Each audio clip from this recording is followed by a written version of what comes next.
on, everybody? So last week I reviewed Reanimator, and I said in that video I wasn't sure if I was going to be able to get to the sequels because I don't own them. But guess what was just added onto Amazon? Bride of Reanimator, not Beyond. So I will not see that one. I will not get to that one anytime soon unless it's available. But as of now, it's not. So I just saw Bride of Reanimator, and here are my thoughts. So this one came out in the late 80s, early 90s, I think around 1990, give or take a year, whatever. So this came out a few years after. So this is about the return of Dr. Kane with Dr. West. He somehow survived the events of the first one. It was very open-ended, but it looked like he died, but he didn't. He's back, and I'm glad he's back because he carries the film for the most part. He is the main character.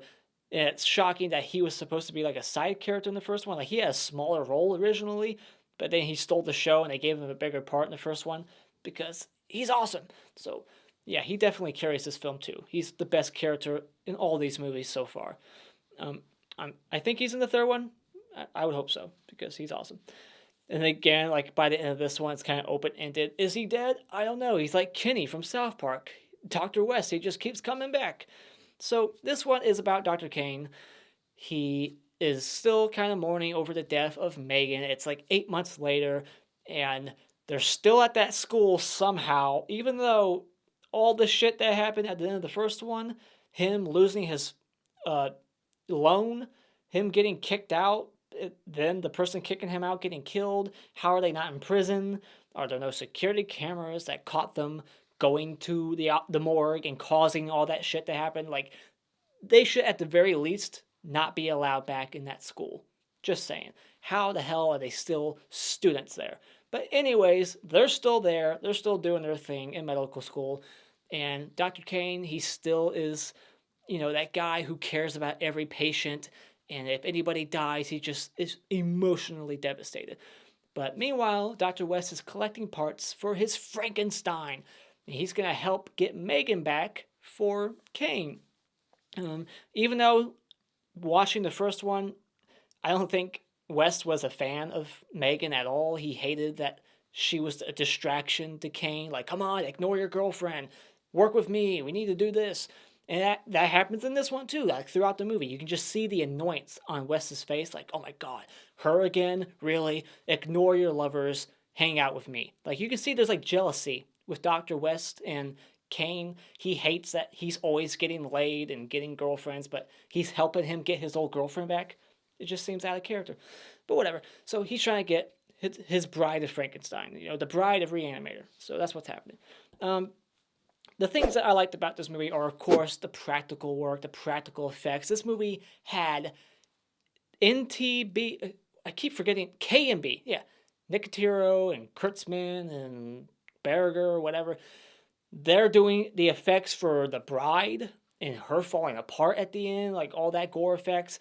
Then you got John Carl Buechler with MMI Studios, I think is the acronym for that one. He does like the bat work and the severed head flying around, all that stuff. And then you got these two other people. Like it was like they gave projects to all these different special effects artists. Like, all right, you're gonna work on the bride, you're gonna work on the bat head, you're gonna work on the finger monster and the leg arm. And I love all those different monsters.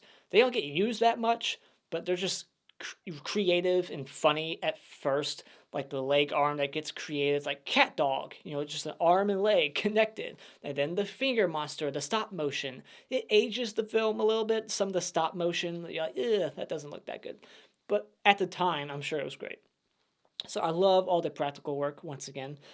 And then I like Wes's character. He's still the best thing. He still has like the best moments. He steals the show, has the best lines. He's not as great as he was in the first one. They don't give him enough.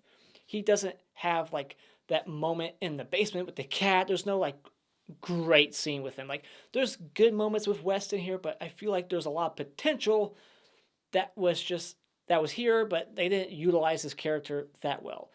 He's still doing the same shenanigans. He's still, making monsters, trying to bring things back to life, but he just wasn't as entertaining to me in this movie. In fact, I would say this movie wasn't as entertaining as a whole, but that's my negatives. Positives still, cast continuity.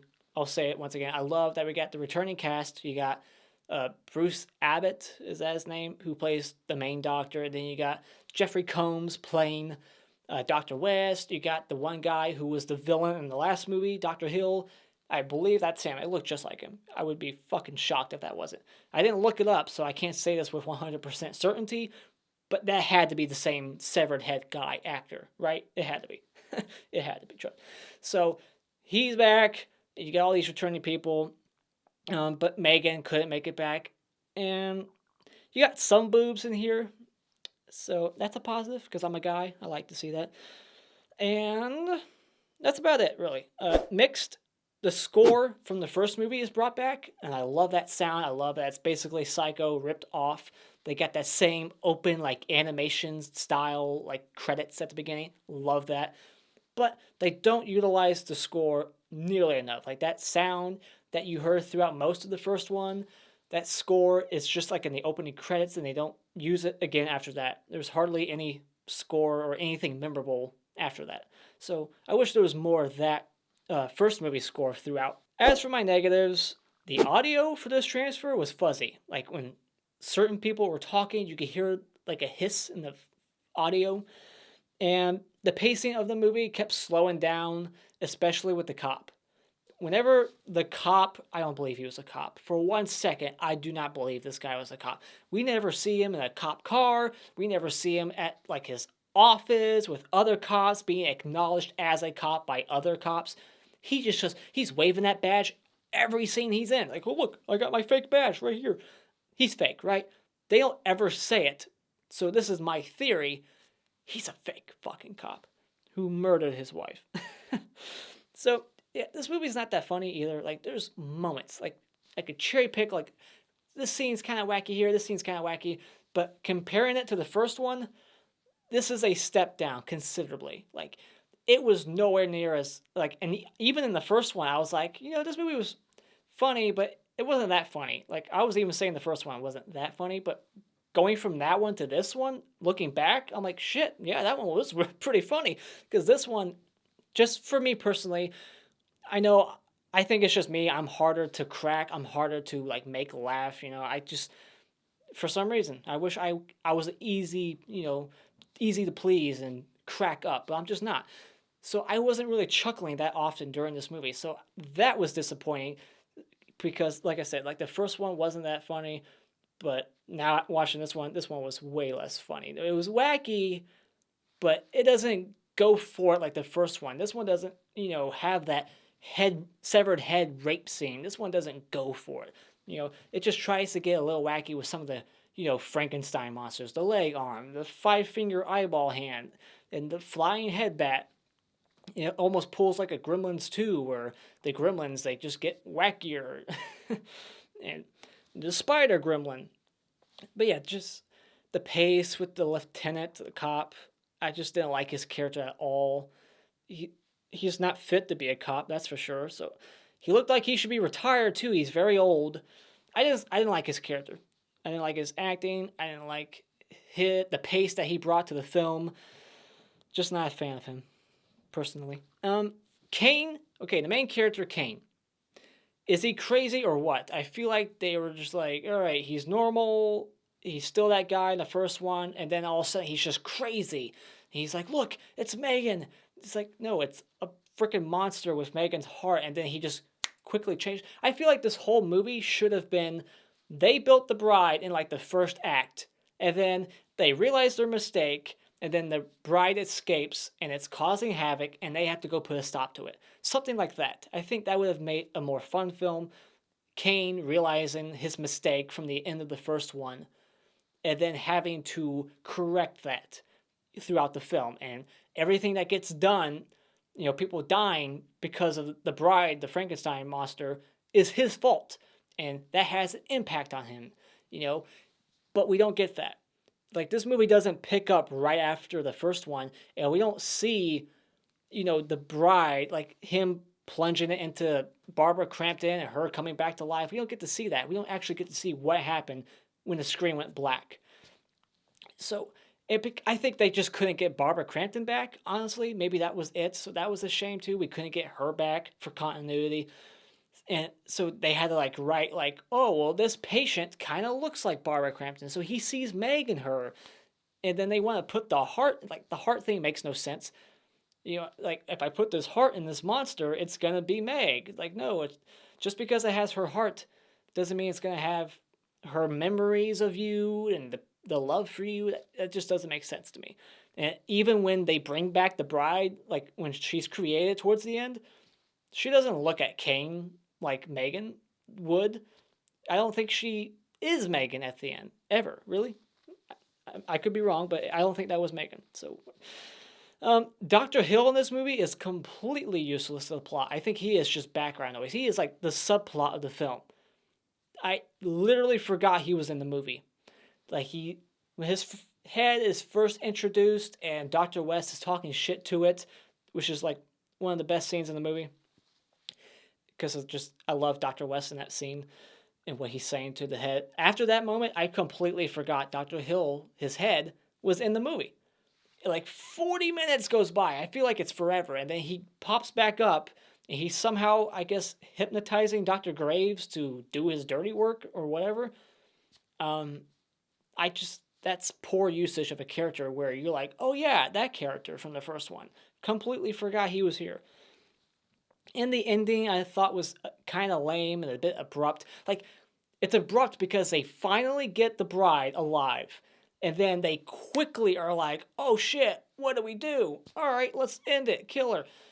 It's like they changed their mind so quickly. Well, maybe not the other guy, Wes, but Kane. Like he spent the entire movie helping collect parts. And then as soon as she's alive, he's like, no, that's not Megan. Megan isn't like this. I want the real Megan. Just because you have her heart doesn't mean you're Megan. Like he just completely flips. 180.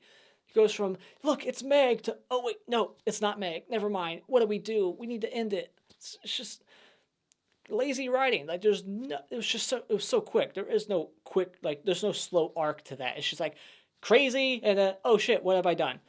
And then just the whole place collapsed. Like, it's just a quick, abrupt ending.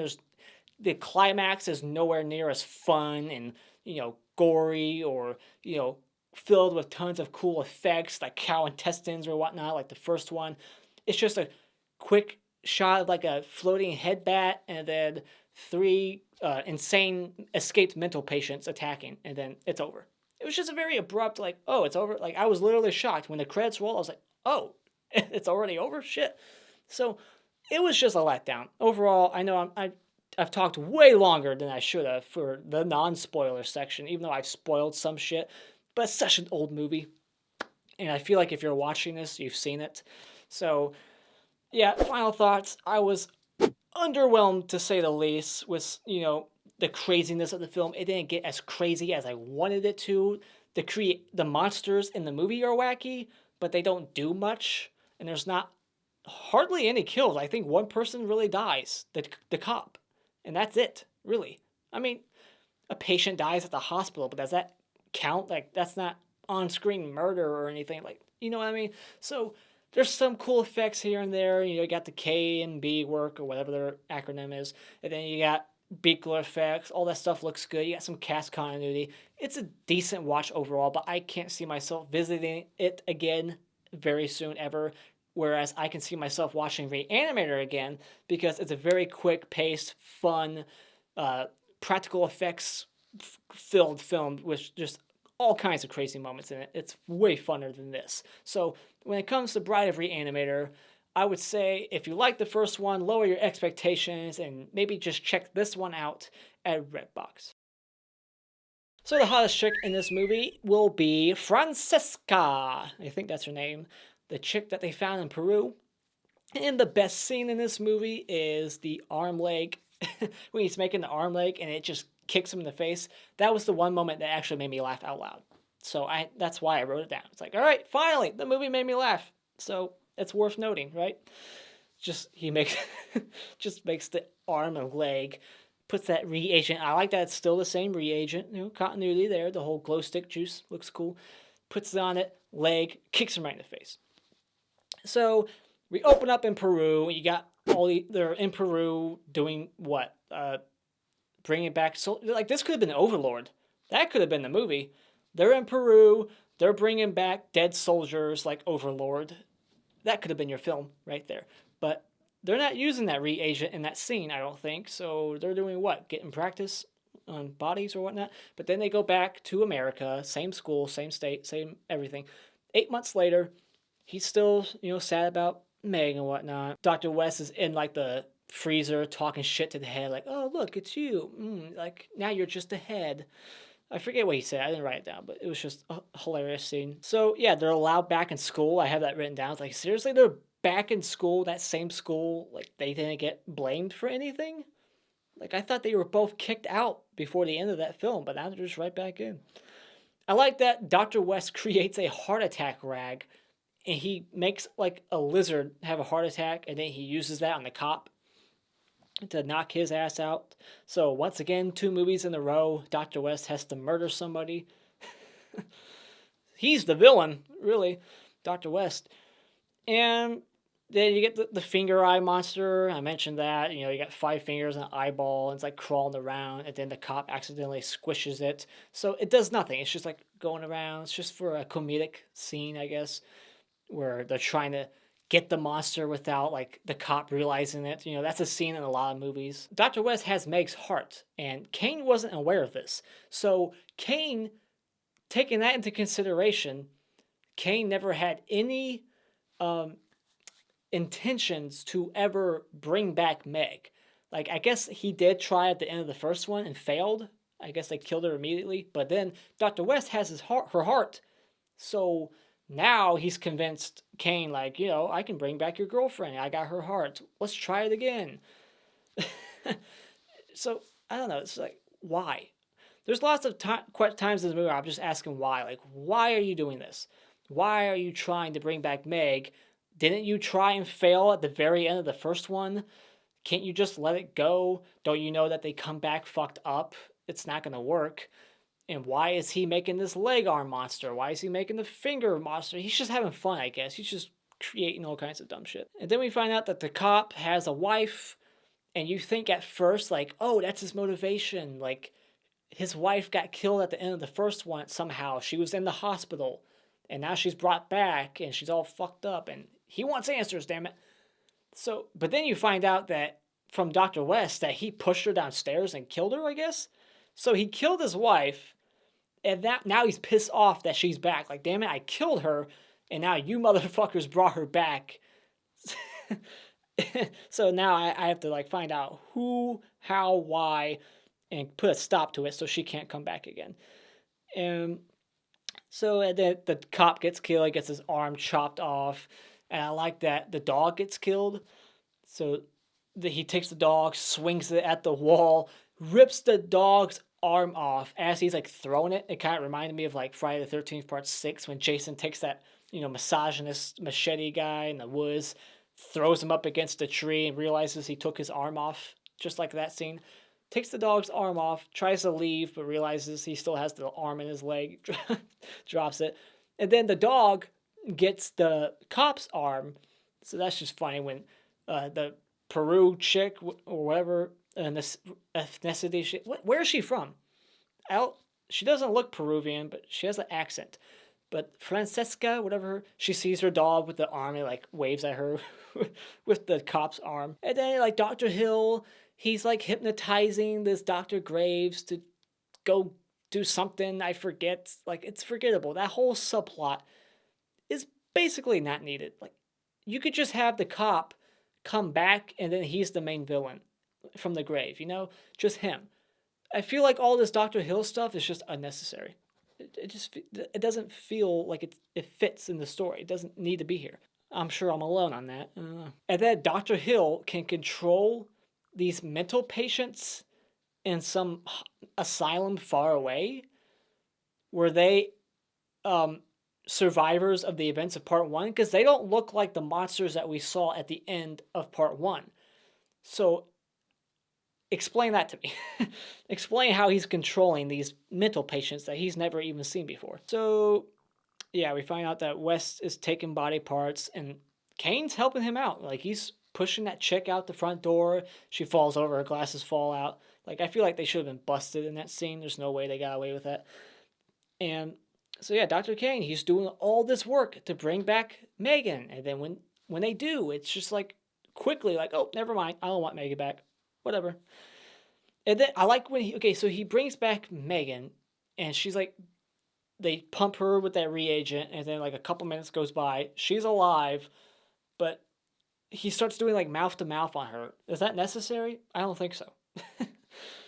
it's it's the reanimation that's going to bring her back, not your mouth to mouth. She doesn't have normal functioning lungs anymore. Um, but yeah, logic issues. I'm sure you could think of so many. Like in the first movie, they kill a guy. There's a guy who's dead because of heart failure, and they bring him back with the reagent, and then his heart failure is just gone. Whatever. So and then they after they bring back the bride, they go into the tomb area in the back, the secret hole in the wall of all his failed projects. The insane patients break in there. And then the whole place just collapses on them. And then Dr. West is apparently dead again. And then they just make it out. They're okay. The main Kane and his girlfriend, they're okay. The end. Roll credits. But Dr. Hill's head's still laughing in the morgue. Just, I don't know. It was just so quick, the ending. It felt very abrupt. But the first, act of the movie was kind of slow. Like I said, it had some pacing issues. But then all of a sudden it had quick pacing issues at the end. It just, boom, it's over. So yeah, but I love the effects. The favorite, most awesomest effects of this film to me are the bride when it's falling apart. When it's just like it realizes it's a monster and it doesn't want to be alive anymore. It just hits the self-destruct button, I guess, and just starts falling apart like limb from limb. Just the torso rips open, all kinds of blood. It's a great effect. So yeah, then the tomb, it collapses. They survive. Other people might be dead. Whatever. The end. So yeah, whatever. That's my thoughts on Bride of Reanimator. Put all your thoughts of this film in the comments below. Let me know what I missed. Explain it to me. Dr. Hill, his role in this movie, something I forgot to mention. Anything. Put it all in the comments below. Tell me how wrong I am. Tell me to go fuck myself. I don't care. Hit this like button, share if you like what you've seen here, share with all your friends, become a subscriber today just by clicking on my cartoon face in about 5 seconds. And until next time, auf Wiedersehen.